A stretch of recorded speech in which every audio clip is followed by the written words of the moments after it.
শুক্রবার রাজধানীর মহারানী তুলসীবতী বালিকা বিদ্যালয় প্রাঙ্গণে রাজ্যস্তরীয় শিশু বৈজ্ঞানিক প্রদর্শনীর উদ্বোধন করলেন রাজ্যের মাননীয় মুখ্যমন্ত্রী প্রফেসর ডক্টর মানিক সাহা।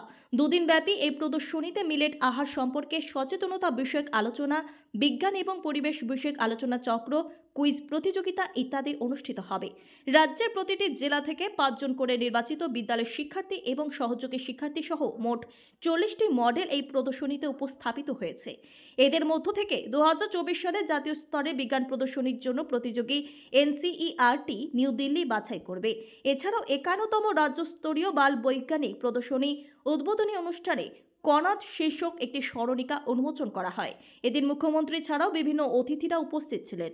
উদ্বোধনী অনুষ্ঠানে আলোচনা করতে গিয়ে রাজ্যের মুখ্যমন্ত্রী বলেন, আগের তুলনায় বর্তমান ছেলেমেয়েরা অনেক কিছু জানে, কেননা তাদের হাতের নাগালের ভেতর সবকিছু পৌঁছে গেছে, তাই তারা সবকিছু জানে বলে এদিন উল্লেখ করেন মুখ্যমন্ত্রী।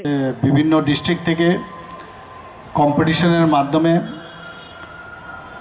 5 জন করে স্টেট লেভেলের যে অনুষ্ঠান সেখানে ওনারা এসছেন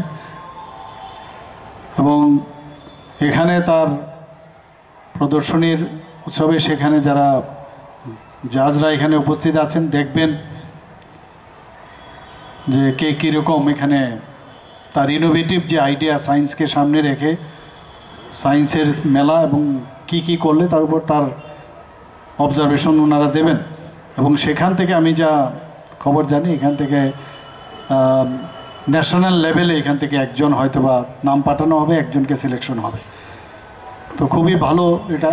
আমরা জানি যে বিজ্ঞান ছাড়া আমাদের বিজ্ঞান এবং প্রযুক্তি খুবই ইম্পর্ট্যান্ট আমাদের, এবং এই সাবজেক্ট যে কোনো কান্ট্রি হোক, যে কোনো রাজ্যেই হোক, বিজ্ঞান ছাড়া কোনো অবস্থায় ডেভেলপমেন্টের সুযোগ নেই।